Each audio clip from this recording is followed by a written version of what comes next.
Hello, is this working? Hi, Hi, how you doing? I'm really good. How are you? Yeah, very good, thank you. Sorry for the delay. I was doing it all wrong, I think. This is like the first That's okay. time I've done this, so it's like trial and error a little bit. So That's all right. I always like to kind of be a little bit early. So I sat here at like 5:02 and I thought, have I done something wrong? So yeah, I I was just was like early sitting as here well. going, hello. I was early as well. Hi, I was just pulling my hair out, look. So there we go. Nice. I like your style. That's all right. Well, thank you for tuning in tonight, and I think it's going to be a really exciting interview as well because I've read all about you. Uh, Oh, heavens. It's the very first in a series of interviews that I conduct with a number of like-minded individuals and entrepreneurial people like ourselves. And tonight's no exception because it gives me great pleasure to welcome on tonight's recording. It is Kirsty Gray, the managing director and founder of Family Wise Limited. Thank you very much for having me. Am I the first person you've interviewed? Yeah. So Wow, I'm honored. we'll just go with it and see what happens. But Sounds good to me. So I've made some interesting notes about your company. I've been on your website, and it all looks So very. you know everything. So I don't need to be here. No, but tell the single viewer, what you've been up to. So you've been in 15 years in business, is that right? Yeah, well, I basically have been doing family history since I was absolutely tiny, like about 5 or 6 years old. And I decided that I was going to leave a day job to do more of my own family history about 5 years ago. But I've been doing family history for years and years and years. I wish I'd written down when I actually first really started getting completely obsessed by it. But I didn't because you just kind of get into it and then look back and go, when was that? So yeah, but I used to teach maths. I did a chemical physics degree, which I find very useful day to day. And I decided to leave the day job of math teaching and be a family historian, people finder, air tracer, call me what you will. So yeah, Fantastic. So you help locate missing relatives. yep. You're a PI, private investigator, sort of, Keep that under my hat, but yes, because you've got contacts, maybe. maybe. And genealogy. I had to ask my wife how to pronounce this. This is like tracing back family history, isn't it? Yeah, it's kind of So, a posh word for family history, really, David. It's not really like a word that many people would know. And most people, when I say I'm a genealogist, go, a gynecologist. And I'm like, no, no, that's totally different. completely different altogether. Exactly. Yeah, And you've written a book called Tracing Your West Country Ancestors. I have So, indeed. what inspired you? How did you get into book writing? That was a weird one. Those stupid conversations you have that you walk away from and go, why did I say that? And I was at an event. It was probably, I'm racking my brains now. It was about 2011, I think. And we used to have a big show every year that was called Who Do You Think You Are Live, which was a spin off from the television show. So it was always at the Kensington Olympia and it was huge. It's one of the big halls and we'd have loads of exhibitors and celebrities and stuff like that. And there was a company called Pen and Sword Books and they had a little leaflet saying, we're going to publish a book about tracing your Cornish ancestors. And I went, I can do Devon if you like. Why did I say that? Like, I was rubbish at English at school. Why did I say this? So I started talking to them, and part of the way through the conversations, they said, we had someone writing this Cornish one. They're not doing it anymore. Can you kind of combine it? So I ended up doing Devon, Cornwall, Somerset, and the city of Bristol. Whereas actually, I really wanted to just do Devon, but it was too narrow, really. So they made it the whole of the West Country. So yeah, published that in 2013, I think it was. Yeah, 2013. And yeah, now I can say I'm a published author, which is quite exciting.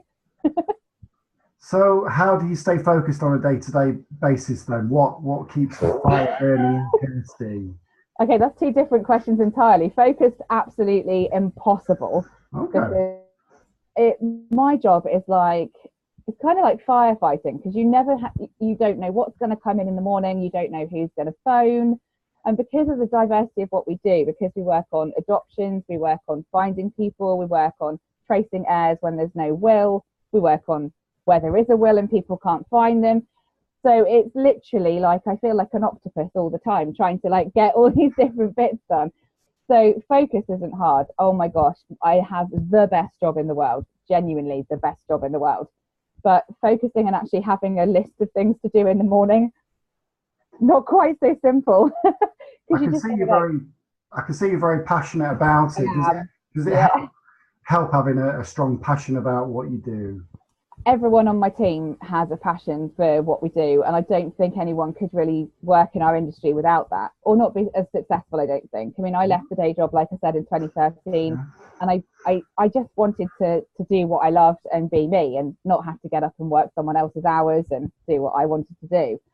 And we're now 20 of us. We've got too big for the office we're in, but the admin team, even, they've got no experience of genealogy. They're just admin. But they bloody love it. They absolutely love it, because every single day is different. And that's got to stem from the top, right?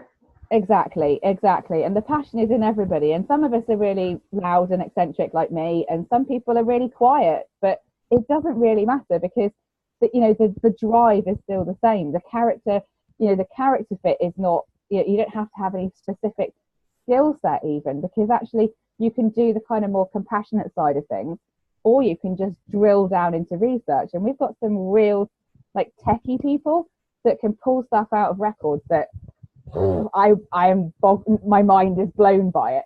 And that's not me. I'm more the person on the phone who can kind of go, oh, it'll all be fine, and and talk people through some really kind of challenging situations. So you're the organ grinder behind the business that drives it all. I think I'm the monkey actually, but but you've got key people in your organisation that bring it all together. And it all started with a dream with yourself. Yeah, I didn't really have a desire though, David, to ever have this business. Wow. Like if I turn back to 2013, if you said to me, what's the plan? I would go, I don't have one. Where do you want to be in 5 years?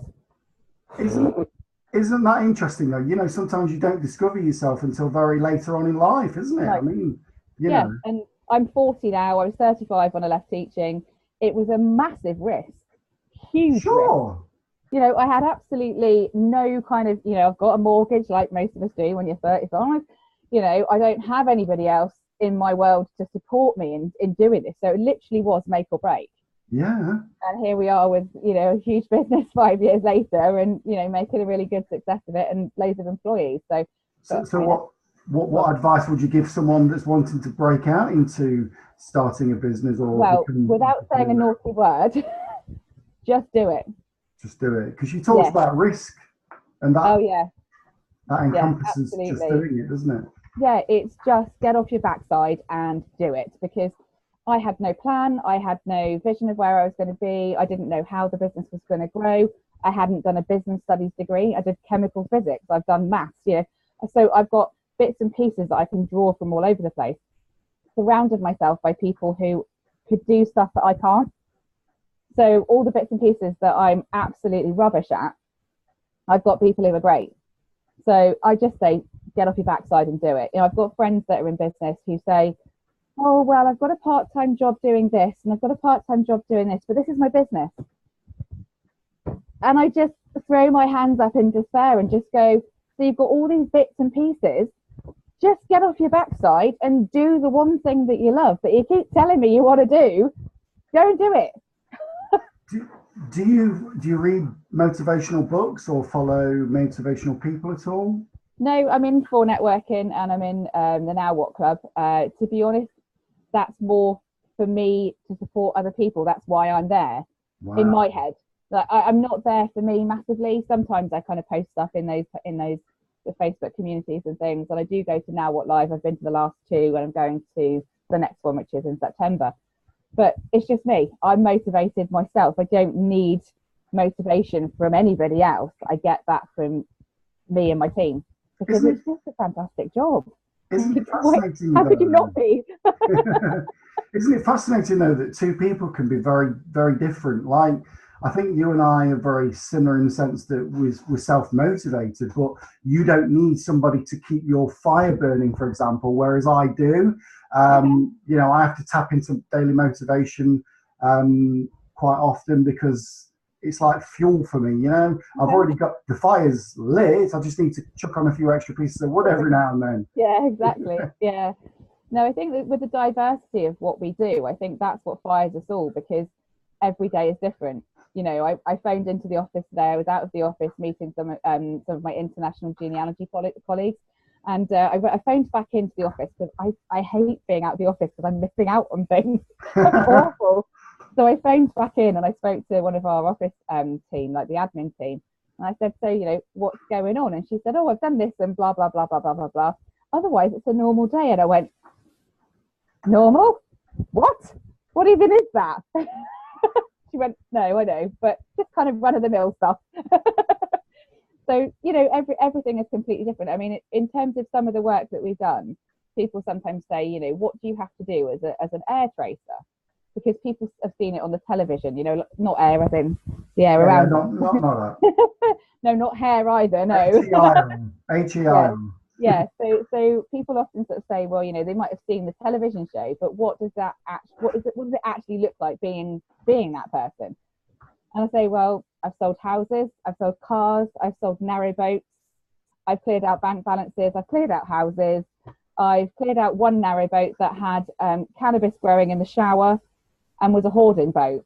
So that was interesting. That was a hell of a party, right? That was a hell of a boat clearance. Yeah, I mean, thankfully, we have an amazing clearance company who, although they were kind of, I think they talk about it pretty much every week, that went down in history, but they were wonderful about it. I mean, it was pretty hideous, that boat. But we just deal with everything. So you just never know. Kudos for the professionalism there. Oh, absolutely, absolutely. And, you know, when people want to find people, there are weird and wonderful reasons why they want to do that. You know, it could be like an old school friend or something that they just want to get back in touch with or something like that, and they just can't find them on, you know, social media, or they haven't got a clue where to start. But we had one guy walk into the office though, David, and he said, I'm looking for my Latin dictionary. I wonder if you can help. Really? I genuinely thought he was having a joke. Was you like looking for the cameras? Like, where's the camera? Exactly, yeah. But he was back to the jokers. Come on. He was absolutely serious, and we did find the lady that he thought had his Latin dictionary, but she never had it, and it wasn't the right person. But we did manage to find her, and she was in South Africa. But we still managed to find her, but sadly not the dictionary yet. But we'll carry on with that and try and find it. You must be brilliant at finding things in your house. You must have an open mind about everything. Yeah, well, the house is a bit of a mess, but it's just paperwork everywhere. So where would somebody start then if they wanted to like discover, you know, like who their father was? Say they'd not met them before. You know, what's the first step that they'd have to do then? Because sometimes you try and do it yourself, and you know you hit a dead end, don't you? You know, you go to that. You can do quite a lot, and people do quite a lot. But if you are in a position where maybe your father left when you were young, or you were adopted, then so long as you know the name of the people or the person that you're looking for, you can use the same sites that I use. I don't have access to anything that isn't accessible to the general public. It's not like I have like a secret, a secret portal that I can go into and then somebody just tells me all the answers. I just know how to search. So if you knew your father's name, for example, and you wanted to find them, then you've got to have a little bit of information, especially if they're called John Smith, for example. But but you can go onto the General Register Office, births, marriages and deaths. So you could find out if somebody died if you knew their birth date fairly simply. Make it sound very simple, it's not, but you can do a certain amount by yourself. So you can use the websites Ancestry and Find My Past. They're both subscription. They're the two main commercial sites for UK research. They are worldwide, but they're the ones that people who are doing English and Welsh research would generally use. And there's free stuff as well. There's all sorts of free sites. There's transcription projects. So I think it's just such a big, there's just so much out there that I think people, when they first dip their toes in, are just so overwhelmed by it. It's like, well, I put in my name into Ancestry and I found a gazillion different hits. Well, clearly the one that's born in 1602 is not you. Really?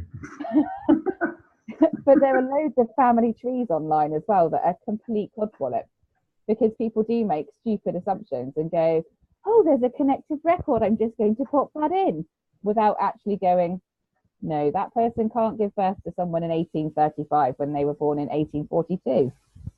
Doesn't quite Power add of up. deduction. Oh, tell me. But the number of trees that are just absolute codswallop is staggering. We do find them quite useful sometimes, but you kind of use them as a, you start there and go, that one can go, that one looks okay. And some of them are helpful to our research, but not a huge number. So congratulations on being in business for 15 years. I mean, kudos to that. I mean, absolutely. But, you know, you must have had your ups and downs like everybody. You know, business is a roller coaster ride for everybody. What do you envisage the next 15 years looking like for Kirsty Gray? Oh, goodness, I don't know. I mean, I'm actually doing a foresight tomorrow in Cardiff, a 4N meeting in Cardiff, and I do a foresight called Life is Like a Box of Chocolates, a la Forrest Gump. Fantastic. And it's all, there is literally a box of chocolates, and so people pick a different chocolate and everything has a story. You never know what you're going to get next. Exactly. That's the whole thing on it. So I wanted to do something about the weird and wonderful world that we work in, because it is so bizarre. So a lot of the things in there are kind of how we've got to where we are today and the challenges. So the one thing I always say in that, though, David, is I don't have a business plan, and if anyone ever tried to, you know, push me up against the wall and force me to write one, I would tell them where to go, because I don't see the point. So I don't have a vision. I mean, we're about to move into a new office because we've grown out of the current one. That is the biggest office I would ever want. I don't want a bigger one. So once we're in there, we've got expansion space. We've got a loft that I can lock people in. No, I didn't say that. No, I'm joking with the guys at the moment. Of course. A lot of my team are guys, but I'm joking with quite a few of them that if their research is rubbish, they get locked in the attic. But that's not really true. But we've got a massive office space down. It's sort of like an bank. So that the main bit is very open down the bottom. And then we've got a couple of rooms in the middle that we can use for storage and boardrooms. But the attic is huge. So we could actually have a second layer in the attic and completely like convert it and have a second team up there if we kitted it out properly and so on and so forth. So really, that's the vision, and that's November. So it's just a question of getting in there, getting all the work done and stuff like that. So after that, the work comes to us. People say, oh, you know, do you do any marketing and stuff like that? And genuinely no, because people know that we're there. So we do a little bit, but not very much. It's interesting that you've never made a business plan. I mean, I've never done one either, but I do. No.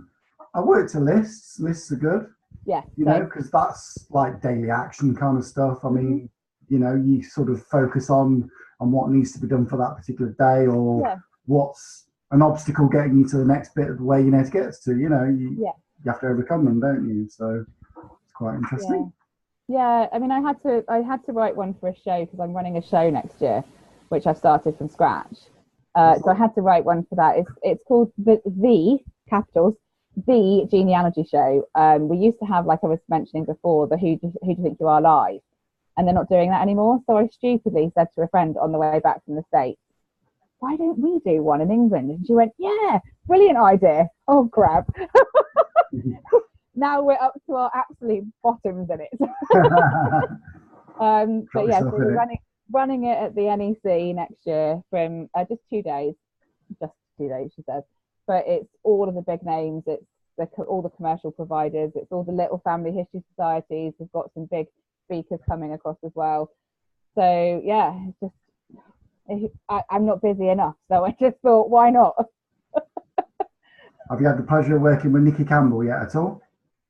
Yes, we work behind the scenes on a lot of the shows. I've been on Family Finders. They don't show any of the researchers on Who Do You Think You Are or Long Lost or anything like that. But I was on the television on Family Finders, which is the BBC show that they kind of talk through and actually feature the people that have done the research. And that was featured first of all in May 2016. Just before we got our first office, and I was literally not sat as the office is here, but sat here on the day that it was televised, and I had no idea that the phone would ring. I genuinely was sat here just kind of oblivious to the whole thing, kind of going, I don't want to watch this. I don't want to see this at all. And the phone rang 75 times. And I'm literally sat here and I've only got this phone. We had a virtual PA that we used to use, which is Michelle Ibbs, who runs I'm Your PA up in Wolverhampton, Cannock Way. And she said, why on earth didn't you tell us? Because I didn't even think it was going to happen. Because when we did all the recording, you watch them and they kind of gloss over the work that we do, really. It's more about the media kind of side of things and the impact it has on the people that are actually there, which is great. But actually, we did the work. But on Family Finders, we did all the recording just prior to Christmas, and they said, oh, you can't wear any branded like hoodie. I've got loads of branded jumpers. You can't have any kind of headed paper. So although they wanted to show the letters that we'd written, they did say that it would all be fuzzed out, blurred out at the top. So I'm thinking, well, this is all well and great, but what kind of flipping publicity am I actually getting out of this? Well, they didn't blur out the top sentence of the letter that said, my name is Kirsty Gray, Managing Director of Family Wide Limited. For advertising, it's all right, isn't it? It's great. And I don't know how they left that in, because they were absolutely adamant that there was no publicity. They weren't going to say what company it was from. So at that point, that's when the phone rang, and it was just non-stop. Brilliant. So, yeah, so I can put on my footer, on my my footed paper, as seen on Family Finders. So it's quite cool. Fantastic. Yeah. So it all sounds very plain sailing and easy for you. Have you ever had like a number one challenge that you've had to overcome? I say plain sailing is not my life at all. So what was your biggest challenge in business and how did you overcome it? My biggest continual challenge is my competitors, because unfortunately, if you've watched Air Hunters, it's just a very competitive industry. And strangely enough, 1, I'm female, 2, I'm young, and 3, I'm not backward at coming forward. I'll say what I think and they don't like it. Right. And the problem with my team is that they're very ethical. We do exactly what we say we'll do, and we're very transparent about how we work. That's not how the rest of the industry works.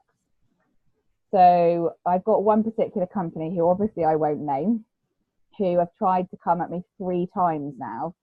Once they came at me with a complaint to the Advertising Standards Authority saying that we couldn't use a certain phrase in our paperwork, which the Advertising Standards Authority told them to go away because it was a complete load of whatnot. So that was tick number 1. Tick number 2, I had to go to court last week because they wanted to go forward with a case and I said that we should be doing it. Tick number 2, we won. And they just keep coming back. They've got another one at the moment, which they seem to have gone a bit quiet, but I never like to count my chickens. But there's all of the big companies that have been around for a long time, they don't like new kids on the block. And specifically new kids on the block that do well. Because guess what? We take business off them. So yeah, it's an open market. It is an open market, but when you've been around for a long time and you think that it's your market, you don't like the newbies coming in. It's like anything. It's like, having a bunch of electricians who work in the same area and someone else pops up and goes, actually, I'm coming in your patch. It's the same kind of thing. It's absolutely fine, isn't it? It is absolutely fine for me. It just creates a little bit more work. Yeah. Keeps us on his toes, doesn't it? Yeah, absolutely. And I'm cool with that. We've won it all anyways. Like all the stupidity that they've thrown at us, we've just thrown back and gone, just go away. So, but I think that's our biggest business challenge. Employees are always a bit of a pest. Can be. Yeah. That's yeah, exactly. I've had not so many issues, but we're now at a point where it's really steady boat. So that's good, because without the steadying of the boat, the ship doesn't actually go particularly well. So, we're now in a position where that's all settled. So yeah, there's always going to be challenges. I suppose another one would be when one of the other companies put one of our cases on the television. Yeah, and see your face. No Yeah, comment. yeah. So it was quite amusing, actually. It was a really good story because without going too much into the kind of nitty gritty of all the air tracing stuff, if you've got 65 beneficiaries on a case, you can't all go and get probate, and you can't all be the one that's in the driving seat. So you have to have one person. So in this particular case, it was us. So 60 something odd beneficiaries, and this other company worked quite closely with the Air Hunters program and decided it was a blimmin' fantastic story. And they weren't wrong. It was a blimmin' fantastic story. It kind of wasn't really theirs to give because we were the ones that were selling the house and dealing with all of it. They represented a couple of handfuls of beneficiaries, but kind of not your story to put on the television. Or if you do want to do that, awesome. Come and talk to me.